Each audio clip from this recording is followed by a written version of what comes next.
It was always like, oh yeah, someday I'll be a millionaire and I could retire and I could do all those things. And it's like, you can't. I mean, $1 million just isn't that much money today.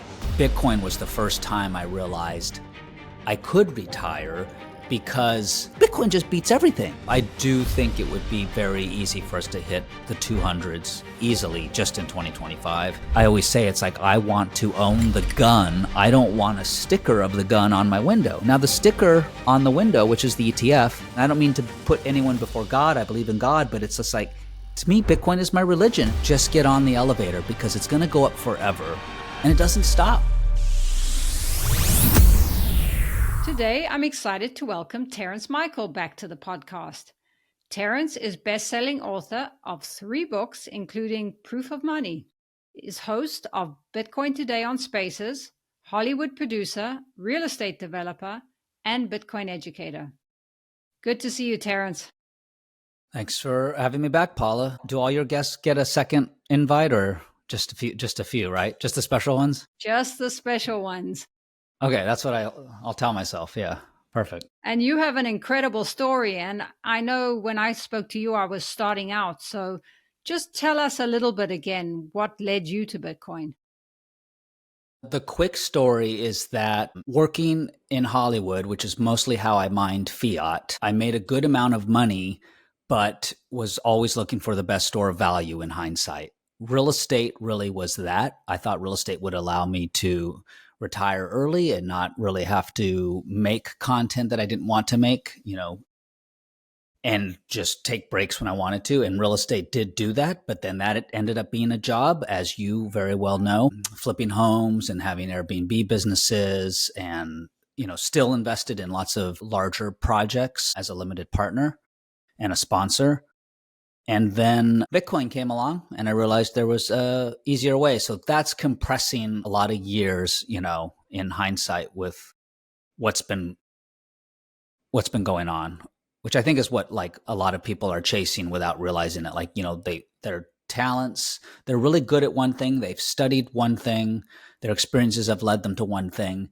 That one thing can't beat inflation, so they have to find side things and secondary and tertiary things, not thinking that it's just because we don't really have savings. So they're having to invest and hustle and take risks. And I took substantial risks in real estate, but, part of me got lucky, part of me enjoyed it. I actually like working on homes and whatnot. And by the way, I always say to people, if you love it, if that's what you do, if you are a trader, if you are a real estate person, that's fantastic. We all have to mine fiat somehow. But without making this introduction any longer than it already is, Bitcoin was the first time I realized I could retire because I think, in the traditional world, we're working, and it's always like, well, can I retire? Should I retire? Well, partly it's because I don't think people are allowed to do entirely what they want to do. They can't show up the way they want to show up because of,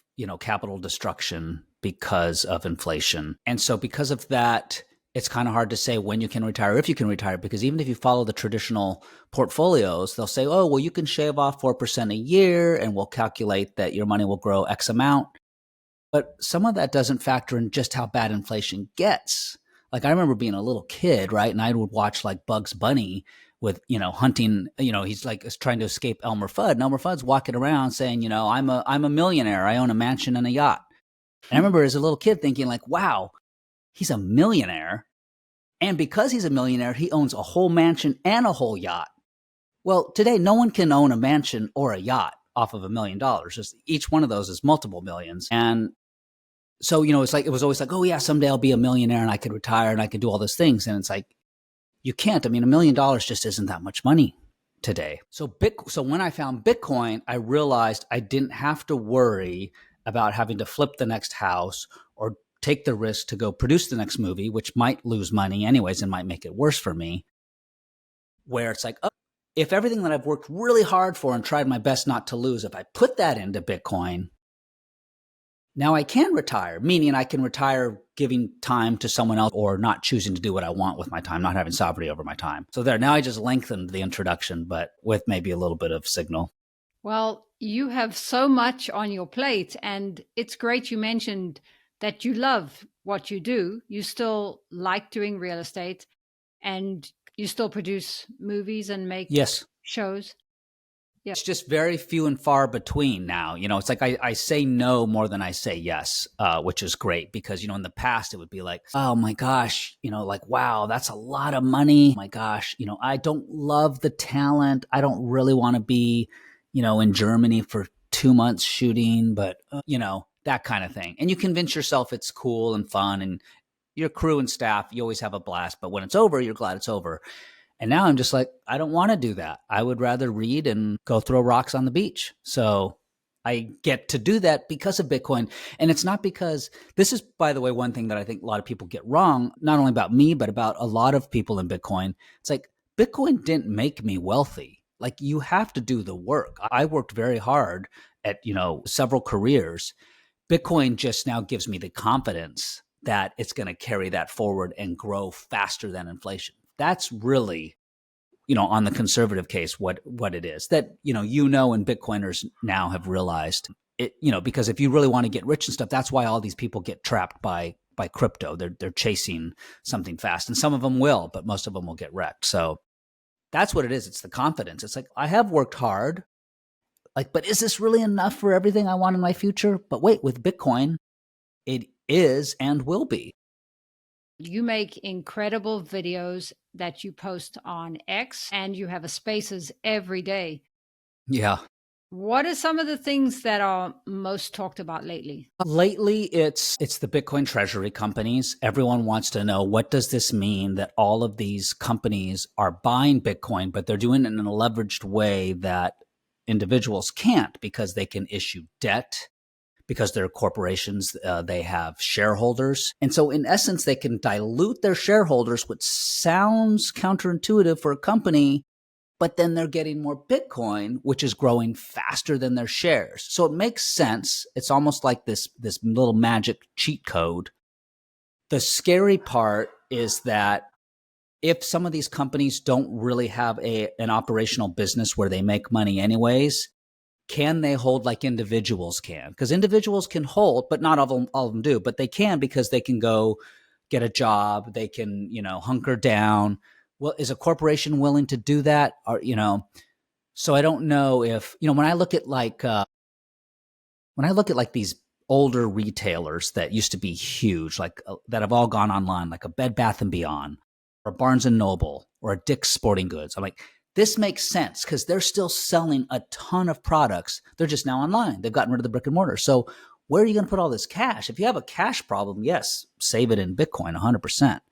But now it's like, I don't know, we heard the other day about some random nail salon, and, I just don't know. It's like, if that is going to make sense, because those people, if they don't really understand what Bitcoin is, just like people, they'll get rid of it. And I just don't know if some of these companies do.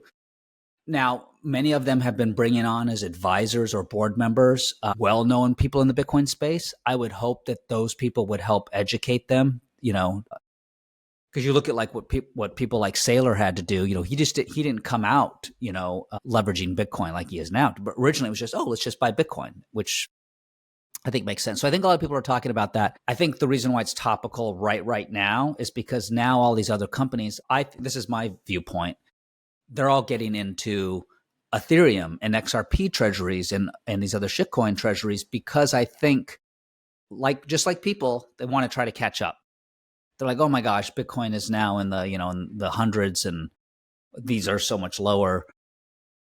And so I think that scares me, because the companies or corporations are really no different than individuals. So if those people get wrecked, which they will, that is going to pull down and scare some of the treasury companies, I think in Bitcoin, the ones that don't really have an operational business. But I think a few of them, it's going to be great. I think for a few of them, it absolutely makes sense, because as we know, Bitcoin is for users. It's not just for people. It's for companies, for nation states, for politicians, for anyone, right?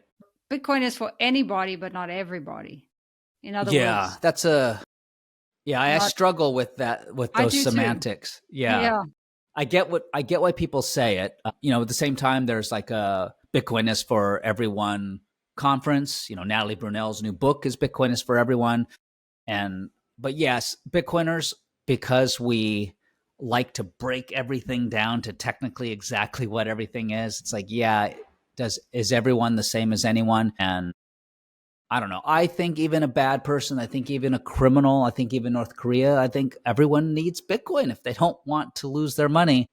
Maybe criminals, if they had Bitcoin, wouldn't need to counterfeit, right? Why would they need to spend all the time and energy duplicating paper money if their just money just grew in the first place? Like, a lot of people go to crime because it's broken. They don't make enough money. I don't know. Maybe some of that has nothing to do with Bitcoin, but Bitcoin certainly helps.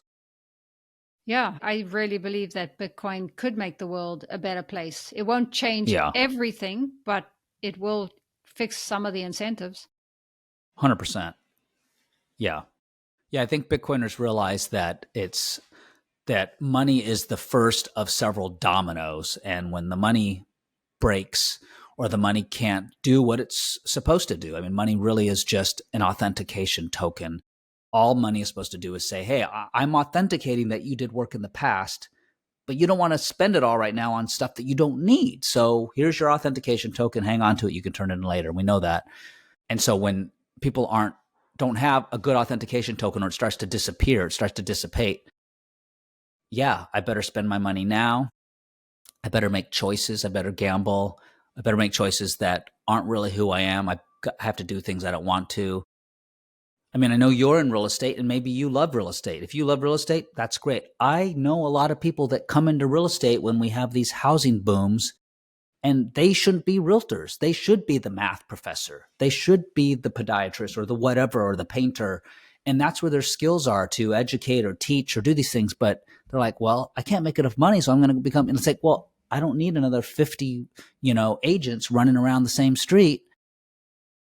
I mean, and you know what that is, right? Like, you see it every time. And then they leave because eventually they're like, oh, wait, I can't make money now. So, Yeah, no, I have to say that was part of why I came into real estate. I was in the fitness industry before and I thought I'll go into real estate because I like helping people, but it's not my passion.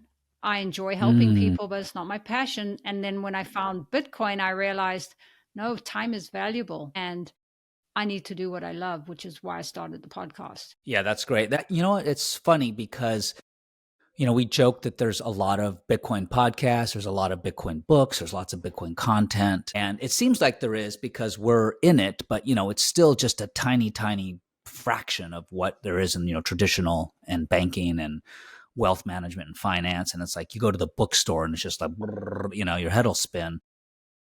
But I think the reason why is because when we first find Bitcoin, not only do we need an outlet, we want everyone to see what we see. We were like, oh my God, like we've unplugged from the matrix and we're like kind of running back in there, telling everyone else to pull the plug. But they're like, oh, but it's so comfortable. I'm being fed. I got this nice bed. It's this pod, whatever. And we're like, yes, but you have no idea. The world is not what you thought it was. Meaning money isn't what you thought it was. What you think is money is just currency. It's just a political currency, and we found a better way. And so I think like we jump into these podcasts and stuff because we need an outlet. We need to send our energy somewhere, and we want to tell people, but we also don't know what to do with it. Because once you realize Bitcoin can solve so many problems, you're like, well, what do I do? I mean, do I just save in Bitcoin? Like that just, we have this activity bias. Like we need to be doing something. We want to be the hero of our own story. And it's like, if I'm like tearing down a house and knocking down walls and, improving everything, it's like, I feel like a hero at the end of the day. Like, I'm really changing this house. And it's really incongruent, Paula, to be like, and I've looked at all the numbers and I post about them on Twitter, a lot of my past real estate projects. And I just post the numbers and I compare it to inflation. And I compare it to, had I just bought Bitcoin, Bitcoin just beats everything. It's like crazy. But what people don't get when they say, oh, well, you're just buying Bitcoin, you're not doing anything. It's like, no, you are. You can't buy Bitcoin unless you've done the work. You have to have done the work. I've put work into the economy. I contributed. I added value. So now I can save it in Bitcoin. And when I save in Bitcoin, when I'm not just frivolously spending, the people that need that pair of shoes right away, that need that food, that basket of food, they get a better price because there's better market signals because they need it. I'm not just buying it to inflate the price, right? I'm telling the shoe store owner, I don't really need shoes right now. Don't keep making more of them and making them cheap. Like make high quality for this one person that needs them. And that person gets a better price because I'm not raising the price up because I'm just going to buy 10 pairs of shoes to save in them. I think that I could be wrong, but I feel like that's why there's a lot of podcasts. There's there's a lot of books. I mean, that's why I wrote my book, because I had all these things in my head and I needed to get straight with myself. Not only what I was telling friends and family about what is so important about Bitcoin, why Bitcoin is the big idea, but I needed to synthesize in my own head that I really understood it. So when you sit down and you're like, these are all the different buckets, and like, okay, this bucket is, mining, or, this bucket is history of money. It's like, okay, I need to really, really, really understand it. And then, so you go to the source, you do your research. And then for me, in a sense, that was my orange pill. Even though I was orange pilled, my orange pill was writing my book, because writing the book puts it all together and you're like, oh my gosh, or at least it puts you down a deeper level, right? And I'm sure you do it with your podcast because, obviously you're very generous. You know a lot of this information, but you're allowing different voices for your audience. But you know this. But every now and then someone says something in a different way and you're just like, wow, that really helps me put two and two together. Hey there. Don't forget to like and subscribe to help me grow the channel. Want to sleep easy? Microseed lets you stamp your seed phrase onto a small steel washer. Buy the device once and use it forever. I love it. It's discreet, precise, and easy to transport. Get yours below. For powerful self-custody with no backdoors, I recommend the Trezor wallet. For peace of mind with collaborative custody, the Bitcoin Advisor is a trusted team who can also help with inheritance planning. Just scan the QR code or use the link below. And check out these super cool Satoshis with over 40 styles to choose from, plus 10% off with my link below. Now, back to the show. Yeah, you actually helped me on our last podcast. You explained why one Bitcoin is one Bitcoin in a way I hadn't heard. Yeah. And I really like that. Yeah. Yeah. Did you? Oh, yeah. No. Well, I'll just explain. So you said that one Bitcoin is always one Bitcoin because we only ever have 21 million, right? So whereas fiat is always being debased, which most Bitcoiners know, but you just said it in a way that really helped me get it. Yeah.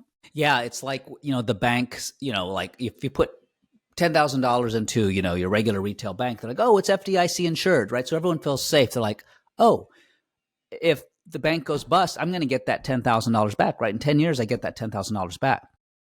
But no, the bank is actually defaulting on you because you're only getting that nominal $10,000 back, right? So since we only care what money can buy us, here's what people need to say to themselves. If you put $10,000 in the bank, write a list of whatever, 20 to 30 items that get you. Write that down.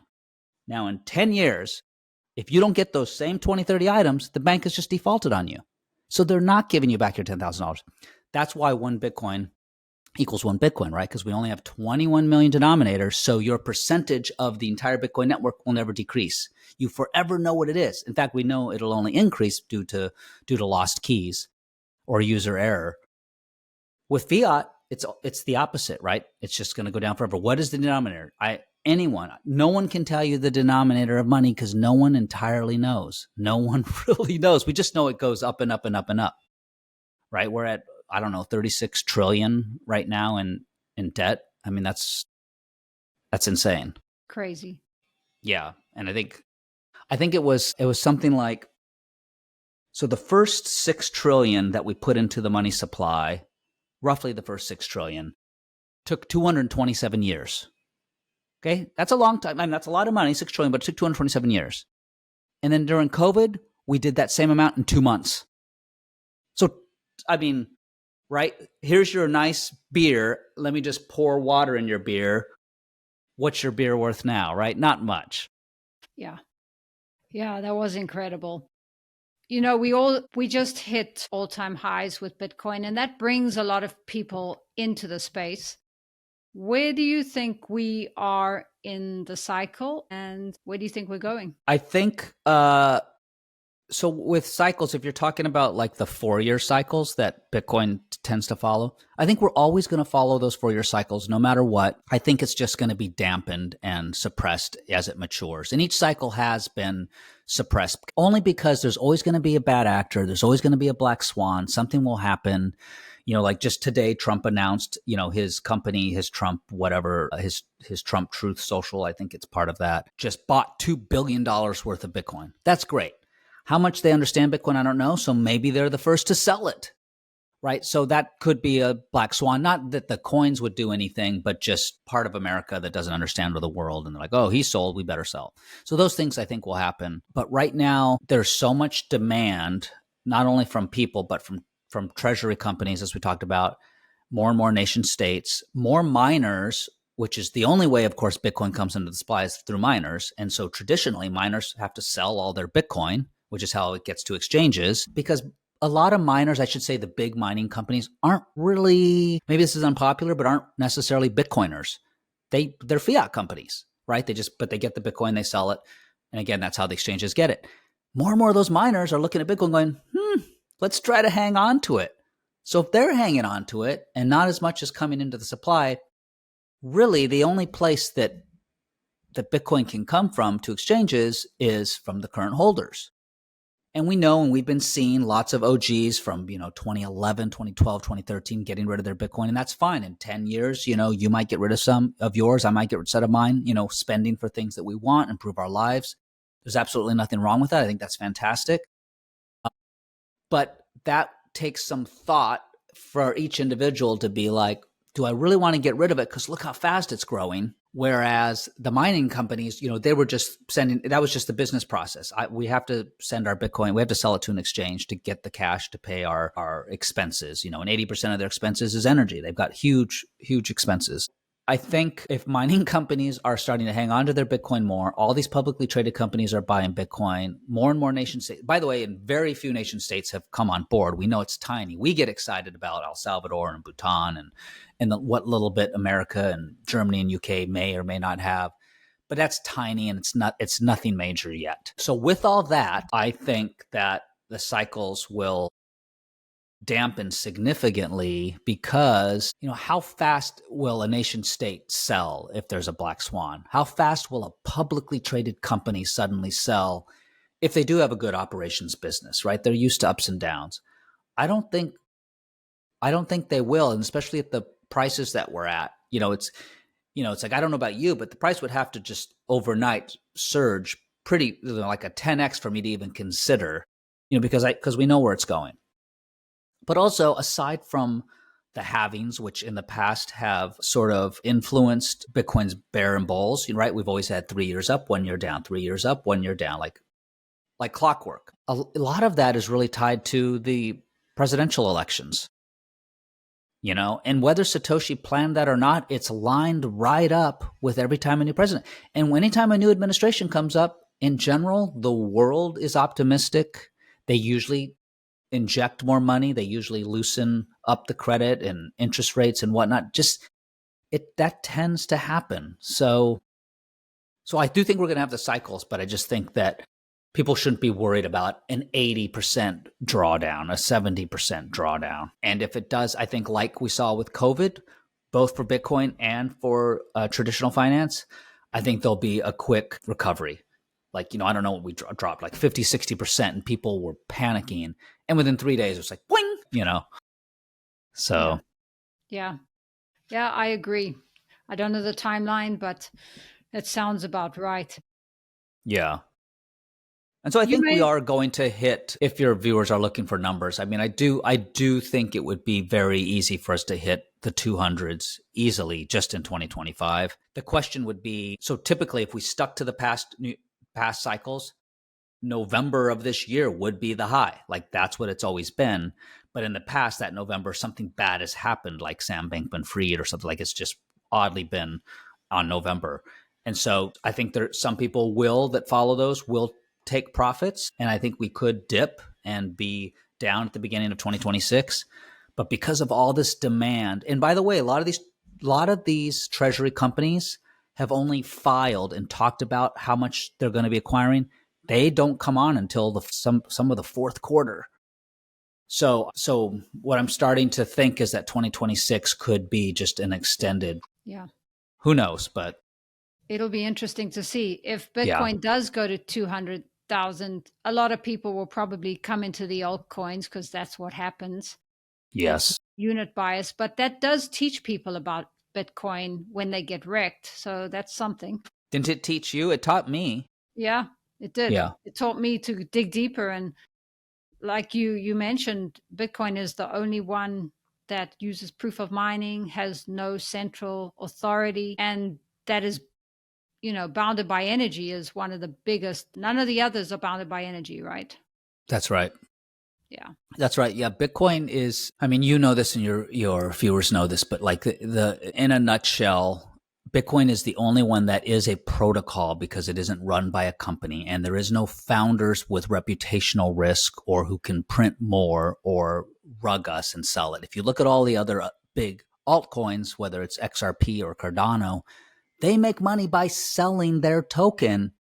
And now, guess what they're doing? Like, Charles Hoskinson's of ADA, he has flat out, he's come out and he's been posting about it. He's buying Bitcoin. He's selling his own token that, of course, he can make as much as he wants, and also gave 30 to 40% to himself, right? The Ethereum Foundation gave 70% to themselves.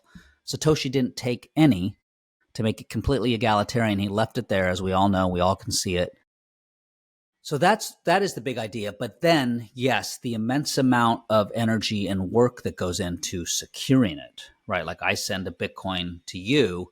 It's not just going on some Excel spreadsheet that 5 people can control and reverse or edit. It has to go through this contest of energy where all those miners that we were just talking about have to spin through with their computers and secure it so that they can get a reward for securing it to get to you. And no one can undo that. There's too much energy. It would cost too much.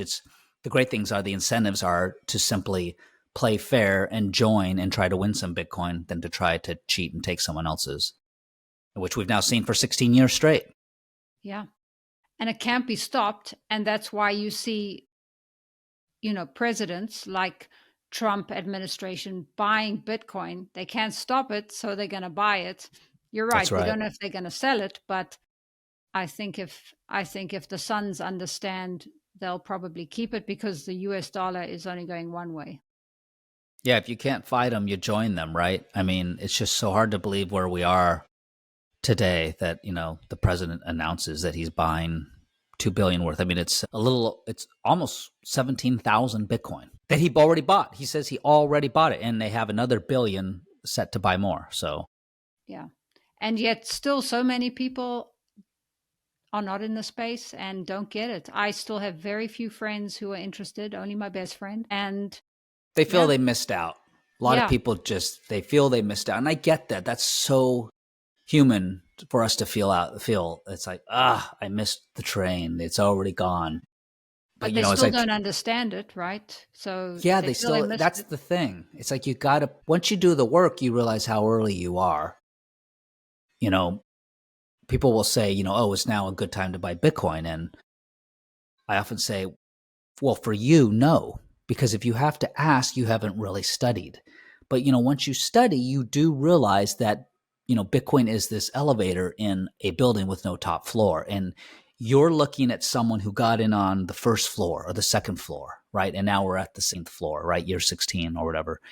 And you're like, oh my God, you got to ride this elevator. You got to enjoy this ride all the way up. And the people there that are complaining or wish they missed it, they're running on the fiat stairs. They're running up the floors like crazy, working really hard. And it's just like, I'm just sitting here on the elevator and it's really nice, but I didn't get on the first floor or the second floor or whatever, I think I got in if we're going by years, I got on the 8th floor or the 9th floor, right? And that was bad because at times the elevator popped back down and I was like, oh my God, I should just stay on the fiat stairs. I remember selling a bunch of real estate, getting into Bitcoin, and there was a time where I looked at the price versus what my real estate would have been doing. And I was just like, what am I doing? But I stayed there because I continued to learn, popped back up. Now we're up to the 16th floor. And so these people that are running like crazy, it's like, just get on the elevator because it's going to go up forever and it doesn't stop. And it's a stupid, silly analogy that I came up with, but I think people, well, yeah, the elevator is a stupid thing that I came up with, but if people just Like that view it one. as a, yeah, but if people view it as a better savings technology, I think then their brain, because you still talk to people and they're just like, oh, I can't afford one whole Bitcoin and I missed it and it's too expensive. When do you think it's going to drop? I was talking to a client just yesterday and I said, yeah, there might be a bear market. I think once we go to 250 or a drop, we could drop down to 180. And he literally said to me, oh my God, I'm going to wait till it drops to 180. I said, you realize it's like 115, 118 now? He's like, yeah, but if it's going to drop, I'm going to get a better deal. Okay. So some people won't get, I'm like, 115 today drops to 180. Yeah. Yeah. And why do you think people don't see the problem? You know why? Because we've been programmed and conditioned our entire life with currencies because we really have never had money. I mean, it's why I did name my book Proof of Money, because my whole thesis and argument is that we finally have money for the first time in history. And so when we've always thought we've had money, we don't see a problem because we've been psyoped into thinking that currency is money. And we know currency is not money because you just write it down on a piece of paper. What are the properties of money? What should perfect money be? What's the ideal properties? What do you want money to do for you? And this is what I love. Even people that haven't studied the history of money or anything, you can literally ask them, what is money? They'll start off saying a few of the wrong things because they're basically describing currency. And you say, okay, what in a perfect world should that do for you? And they all say the same things like, well, I want it to be able to buy, I want to be able to save it and buy something for me in the future. I want to spend it when I can.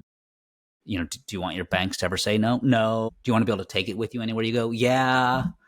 All the things that we know, right? Portable, divisible, fungible. And then you can show them that, the political currencies, fiat currencies don't do that. And you think they do.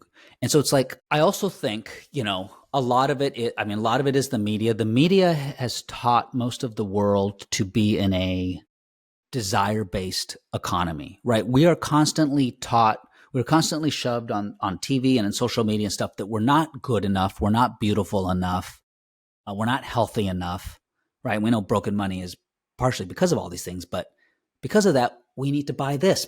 We get this Band-Aid, get this thing, get this. This will help you do this. And then it's like, why are there like 50 wellness modalities right now, right? When, someone should just probably eat better and get out in the sun and take a walk. And with proper money, we can go back to, in time periods where we had proper money, to a need-based society, which is what money should be. It's like to meet your necessities, to meet your needs. But when younger generations can't have their needs met, there's a nihilism, there's a sense of hopelessness and listlessness and well, I don't know, let's go out and let's just drink and throw money at this. And because it's like, I can't save, and I look at some 30-year-olds who are saving up for a house, and you look and, they're making really good money, like couples and whatnot. And, but the house is going like this and their income's going like this. And they just can't. And you're like, well, this doesn't make sense. You used to be able to be 23, having 2 kids on the way, picket fence, the vacations, 2 cars, all this. It's like, So they think the problem is that they need to make more money for them currency. So you ask them what the problem with money. It's like, well, I need to make more currency. Oh, the problem is the houses are too expensive. And it's just like, you do realize that that's because of broken money. So I think that's why they don't. They think 2% inflation is normal. And I don't think people realize how much printing is really done. Bitcoiners do, but yeah, it's slow enough, right? It's like you have a house where your windows are getting dirty and someone knocks on your window to wash your windows. And they're like, hey, your windows are dirty. I'm here to wash them. And you look around, you're like, I can see through my windows, right? Because the dust is settling just slow enough. But what the people don't realize that have that house is that in the meantime, they've painted their walls even whiter. They've had to repaint. They're spending more money because they're like, why is it so dim in here? And then they're buying brighter lights, right? So they're spending money and time on all these fixes because they don't see the problem. Right? That problem is that these windows are getting dirty, right? The windows are the inflation. And the window company guy who's showing up is Bitcoin. He's saying, well, let's just wash your windows. And you don't have to keep spending money on all this other stuff. I don't know. That's another bad analogy. I come up with these stupid things. I like your analogy. Yeah. But I mean, living in Hollywood, you definitely get the most of of the society where everyone has to look good and keep up with everybody. How did Bitcoin change that for you? And did it change it? Or do you still I have to mean, keep up? it's a really good question. I hadn't thought about it that way. What Bitcoin did for me with Hollywood is, so Hollywood in general is a proof of stake system, right? So the proof of work made me realize that, like, the way all these movies get funded is like these very wealthy investors and come into town, and it's these cycles because they all get burned. Most movies do not make money, but they come in, whether it's the Germans, whether it's China money, whether it's some VCs and companies, they put together some funds and they're like, let's make 20 movies. And after they spin through those 20 movies, they go away. This happens over and over and over again. All the big studios, they're just distributors. They don't produce movies at all. They have the pipeline for distribution. That's it.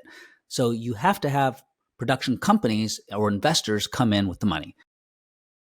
Well, a lot of those companies or investors aren't doing any work. They just have the money. And so because of that, they can dictate what gets made because the studios are happy to take their money. They're going to get their marketing dollars back before any of the production companies will anyway. So when I discovered Bitcoin, I realized that so much of the movies, so much of news, so much of TV shows, so much of the media is all sort of captured by the people that have the most fiat money, partially due to money printing. And because of that, they set the narratives. And although subtle, those narratives are to tell you that you aren't good enough. And because of that, they can then sell their products. Like, why do we have TV shows? So they could sell commercials, right? It's like the news, TV, movies, radio, podcasts, they're all owned by these same corporations, right? And there's like 4 of them now. They've all, and so when you're seeing that, but then you're saving in Bitcoin, at least for me, I can say, well, Bitcoin has taught me that life can be very simple and minimal because Bitcoin is very simple and minimal. It is this simple distributed database ledger that helps show truth. It accounts for truth.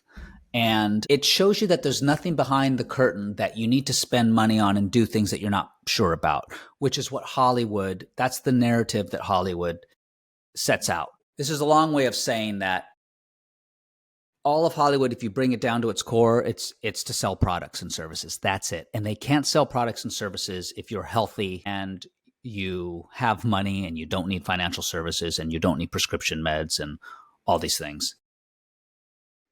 So what Bitcoin helped, I was already thinking this way, but what Bitcoin helped prove to me is that I can live my life minimally.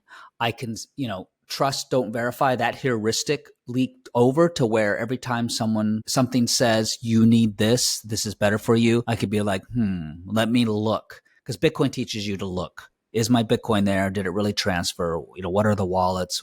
What's the hash? And it sort of puts a taste in your mouth where you're like, I want to make content. I love making content, but I don't necessarily need to do it with the system. I can do it on my own. And I think that's why there's a lot of creative storytellers in Bitcoin who are just making their own content at the moment, doing what they can. And some of that's much smaller, but I think we're going to start seeing larger things.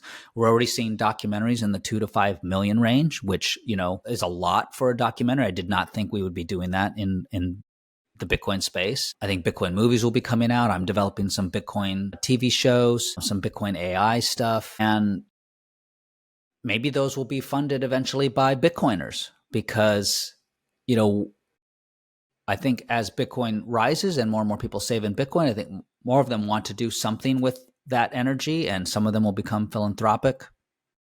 Some of them will want to invest in businesses that will do things in a more authentic way.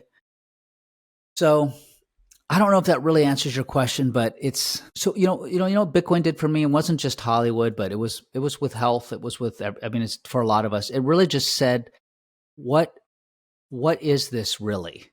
That's what I think what it did. Where I used to just trust, and I think that's what it was. Like I just trusted everything, and someone says this, someone says that. Now, I don't want to say I'm distrustful because people say Bitcoin is trustless, and it's not 100% true. What Bitcoin does is it distributes trust, right? Which is really the consensus. And Hollywood is just so insular. There's these 4 or 5 companies, and that's it. And they tell you exactly what has to be made and how to make it. And if you work hard and want to, and follow that, you can definitely play the Hollywood game. It's not difficult to play, but some of it is soul crushing. I mean, Bitcoin is trust but verify, and I like that. I hear that even money is affecting the way Hollywood runs, and better money could create a better even film industry, because then our incentives would change too. But that's a long way off. It's good Yeah. to be aware. Yeah.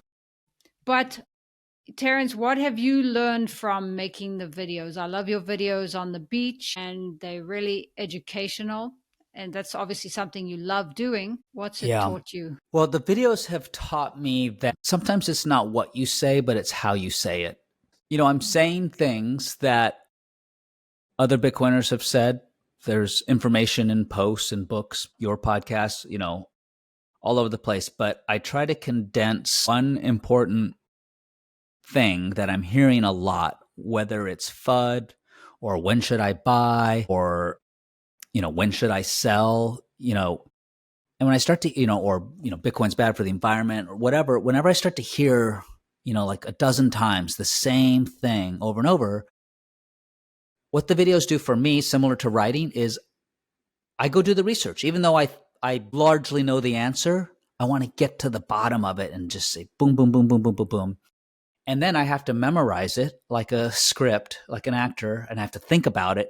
And the reason you're going to laugh, but the reason I do, for people that don't know, I'm on this thing called a one wheel, and it's got a go-kart racing wheel with a platform, and I'm going down the road pretty fast and holding my phone. And I have to know the content so well because it forces me to concentrate, because I'm also trying not to crash and fall down. And, I just made a video the other day. I got a little raspberry here, and, I hit a pothole. And even though, as well as I think I'll know certain content, I have to know it really, really, really well before I can make that video. And so I immerse myself. Like, I'm now going to be making a video on mining, and I understand mining. I've wrote 3 chapters about mining, but because I'm preparing for a video, I've been preparing and going through the script in my head for 3 weeks straight every morning before I go and record that, because I also need to make it in under 10 minutes.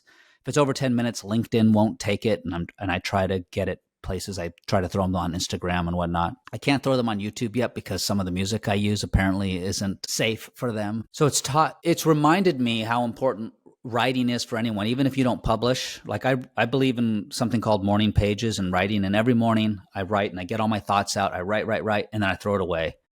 Just because writing helps synthesize what you're thinking, because writing is really thinking. Thinking is writing, and what most people think is writing when they read a book is editing, and that's obviously where a lot of the magic happens. But so the videos for me are selfish, as every writer will tell you. Everything that they write is selfish, and on one hand, the podcast is probably selfish for you because you're learning. And I think even when people say, a lot of people in Bitcoin, they'll parrot something they learn because, like, that totally makes sense. They'll parrot it, and that's great. But I like to get into, like, okay, well, why is it that way? And then go make a video about it. So, Yeah, I think you have a way of making videos quick and, like you said, getting what you want to say out in a clear way so people love it. What do you say to people who ask you about real estate versus Bitcoin? boy, yeah, that's such a loaded question. I think I tried to ask. So the first thing I try to get to is why they own it. And what usually happens, Paula, is that they own it for the bragging rights. They own it for the flex. And if you can get people to be intellectually honest about why they really own it, it's much easier to point to Bitcoin, because, for all these people that have investment properties and income properties or Airbnbs or whatnot, it's like, okay, how often are you really staying there because you want to make money renting it out, right? Leasing it out. Are you really, flying over here and able to stay in it? And then why are you selling it? I thought you loved it. And it's like, why are you flipping it? And it's like, well, let's just be honest. You want the money that it brings you. And a lot of real estate investors are just looking at the numbers of when they buy and sell. They're not looking at it compared to inflation. They're not looking at it compared to their own time, because they're like, oh my God, I just put this kitchen in for what. Yeah, but you just spent 9 weeks straight yourself with, bent over putting that together.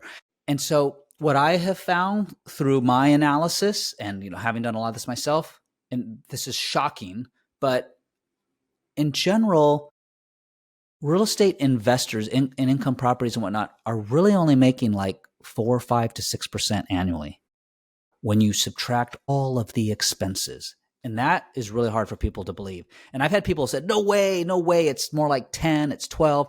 But then I start throwing out the other figures and they're like, oh yeah, that's true. Because you have to take out all the broker's fees, the taxes, and, paying back depreciation when you sell it, moving if you have to move stuff, and staging and vacancy. Oh yeah, exactly. Vacancies, and let alone foreclosures and whatnot. I just stumbled right now just talking to you because I was just thinking 2 days ago, I just got an email notice that this project I had put, I was a passive investor in LP. I put 50,000 in Texas due to the interest rate changes and due to a couple other things that happened to this property, even though we were, supposedly doing well for several years. We're not going to get any of it back. That 50,000's gone. I'm getting zero back.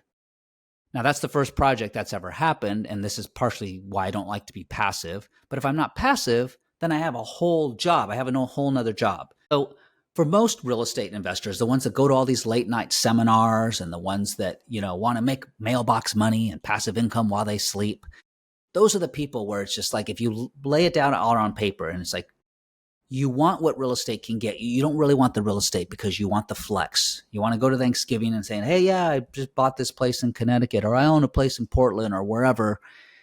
Well, if you can get rid of that, because that's a really expensive flex, Bitcoin is just far superior in every way because it is, liquid and divisible and fractional. And, it's like, well, yeah, I mean, I don't need to tell you. And it's like, I've talked about this a lot, but it's just like, real estate, if it's a place for you to live, I get it. There's other, non-monetary benefits. That's fine. That's fantastic.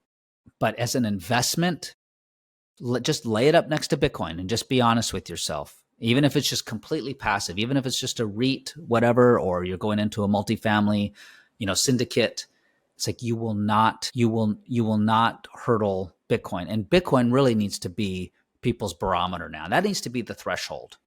Because Bitcoin is passive. It's 100% passive. So it's like, if whatever you're doing, whether it's real estate or starting a new business or whatever, if you can't hurdle Bitcoin, it really doesn't make sense. Just put your money into Bitcoin. Yeah. And you just need to store it safely. And you work with the Bitcoin advisor, correct? Yeah. Yeah. Yeah. I mean, I love, there's about 40 of us advisors who all have sort of come together, and we help people with a multi-signature setup. And we're essentially just key agents because not everyone feels comfortable holding all three keys opening the same vault. So that way, if they die or they pass and, they need help, we've got one for them. We can't do anything with one key, but we just hold it. And as simple as it is, that's what it is. But it's the setting up their trust or their inheritance and whatnot, and talking to their spouses and their kids or whoever. But that is the killer app of Bitcoin. The killer app of Bitcoin is self-custody, because we've never been able to really hold our own money, meaning that it could always be taken from you, could always be confiscated, could always be stopped or seized or censored. And since Bitcoin can't, it can be fully self-custodied. So it's like the big idea of Bitcoin is that it's money. That's the big idea. The killer app of that is that you can self-custody it. And I think that's obviously scary to a lot of people for obvious reasons. But like anything, you just have to learn. It's not difficult. It's just new. Yeah. So people could go into the ETFs, and that could be a first step. But if one day the government ever wanted Bitcoin, well, you're not holding your own keys, obviously, and you can't get the Bitcoin. Yeah. I mean, technically with an ETF, or a treasury company or any of these, you don't own any Bitcoin. You try to mirror, the price appreciation. It's a surrogate for the price appreciation. But, it's like I always say, it's like I want to own the gun. I don't want a sticker of the gun on my window. Now, the sticker on the window, which is the ETF, might deter some people away. Hey, there's a gun in this house. So see, it kind of does the work because I'm presenting that I have the gun. but I don't really. And so if push came to shove, I want to own the gun. I like that.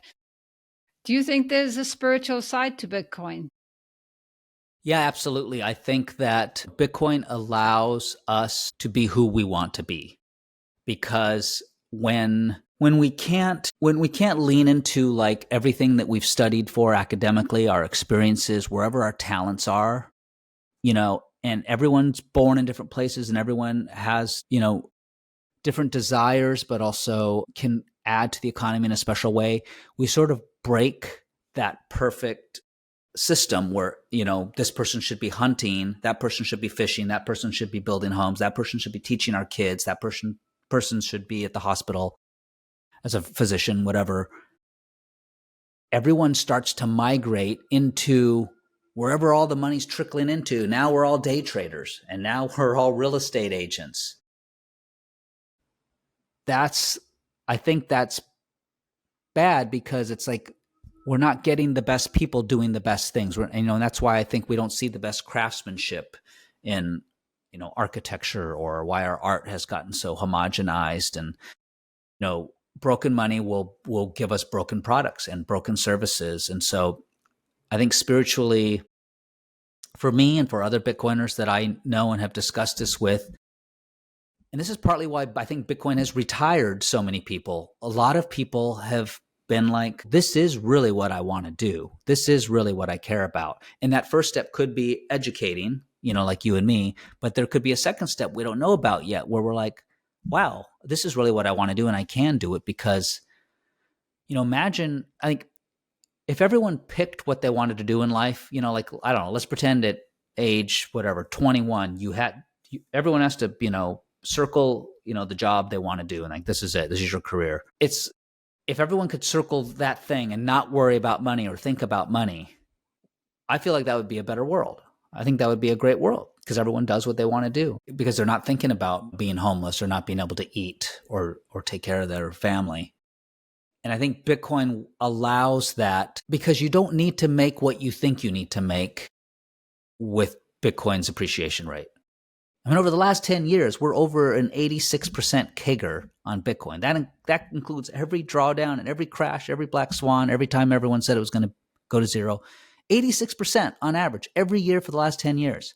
That's insane. So, someone could be that substitute teacher and still take care of their kids and not have to put their kid in with a nanny. It's like, I look at, I live pretty close to the beach, and the other day I was on PCH, and I saw this guy in a suit drive by in this orange Lambo. And of course it caught my attention, but you see that stuff. And I thought, wow, that's kind of cool. Look at that orange Lambo. And then it hit me, because he was wearing a tie and a suit. And I said, he's going to a job that he probably hates to pay for the car to impress people that really don't care about him. I mean, I went, wow, for a second, but is it worth him being in debt and slaving away at something he doesn't like because of that? Maybe that says something more about him, but it's like, that's what I love about Bitcoin. The whole meme of, buy Lambo, we're going to have Lambos and girlfriends. That's a crypto meme. That's not a Bitcoin meme. Bitcoiners are the opposite, which is what I love. Bitcoiners are like, no, get rid of your chairs. Drive your, 100,000-mile car. Like, what's wrong? Your underwear has holes in it? Does it still fit? Like, that's what I love, because it's like, we've just never had a money that is so perfect. We're like, I want to hang on to it. I want to become a good steward of the planet. I don't want to buy crap that ends up in a landfill that releases methane into the air. It's like, so that, there's the first principle solution, is just having better money for everybody. So that's what so you don't normally tie money with spirituality, but when you become a Bitcoiner, you realize, it's because of broken money that we are seeking all these modalities and whatnot, that we need to find various spiritualities, right? Because we need to like elevate and escape and get away. And I think travel's great for the people that want to travel and, all this stuff, but maybe you don't have to escape your life as much if you enjoy your life and you love your life. Like, I love my life. Now, granted, I'm someone who always has loved my life. I've always been an optimistic person, but I also have been somewhat concerned and fearful of the future due to inflation. I wasn't even calling it inflation then, but it's like, if I sell this house, can I afford another house in the future? Should I just, keep driving this car into the ground? Because will I be able to afford another? Wait a minute. I'm stop I'm stopping working, but man, am I going to need to ever go back to work? So Bitcoin gave me that confidence, and I can, and that allows me to choose things like working with the Bitcoin advisor, because we're not paid a salary or anything, because I just love it. When I get a call, when someone comes on my calendar, and like I have one right after this call, they're like, I just bought a device. What am I supposed to do with it? I can't wait to spend an hour with that person and getting them set up. I cannot wait, Paula. And even if they don't use us, he may not want a multi-sig. He may just want his single sig to start him off with, just get him off of Gemini and Coinbase. I hang up and I'm just like, I'm skipping around all day because that's one more person that I know is going to hang on to their money, that they won't get scammed. I agree. It sounds fantastic. It sounds like you're more free. And I kind of have been free because I did do well in fiat, but this gives me the mindset that I'm free. Like there was still like, hey, I'm free now, but what's going to happen in 10 years? Well, I'm scared to find out. I'm not scared. I worry about people that are just in fiat in 10 years. I do worry about them. And part of me thinks like, maybe this isn't new, but us Bitcoiners were like, Noah, and we're like, it's raining. Get in the ark. There's room for you. Get in. I've never been overly religious or part of a cult or anything like that. But when I found Bitcoin, it's just like it opened my eyes. I'm like, oh, I kind of now get it. Now I get why people are so religious. Because like to me, Bitcoin is my religion. And I don't mean to put anyone before God. I believe in God, but it's just like this makes me so excited. I have to refrain from proselytizing, how great this is. But I agree. Well, thank you, Terence. I really enjoyed chatting with you today. I will post links. Tell us where people can find you. The best place is on X at Proof of Money. And that has, just DM me. DMs are open. I love talking to people, connecting with people, and helping them with self-custody. Thank you. Thanks, Paula.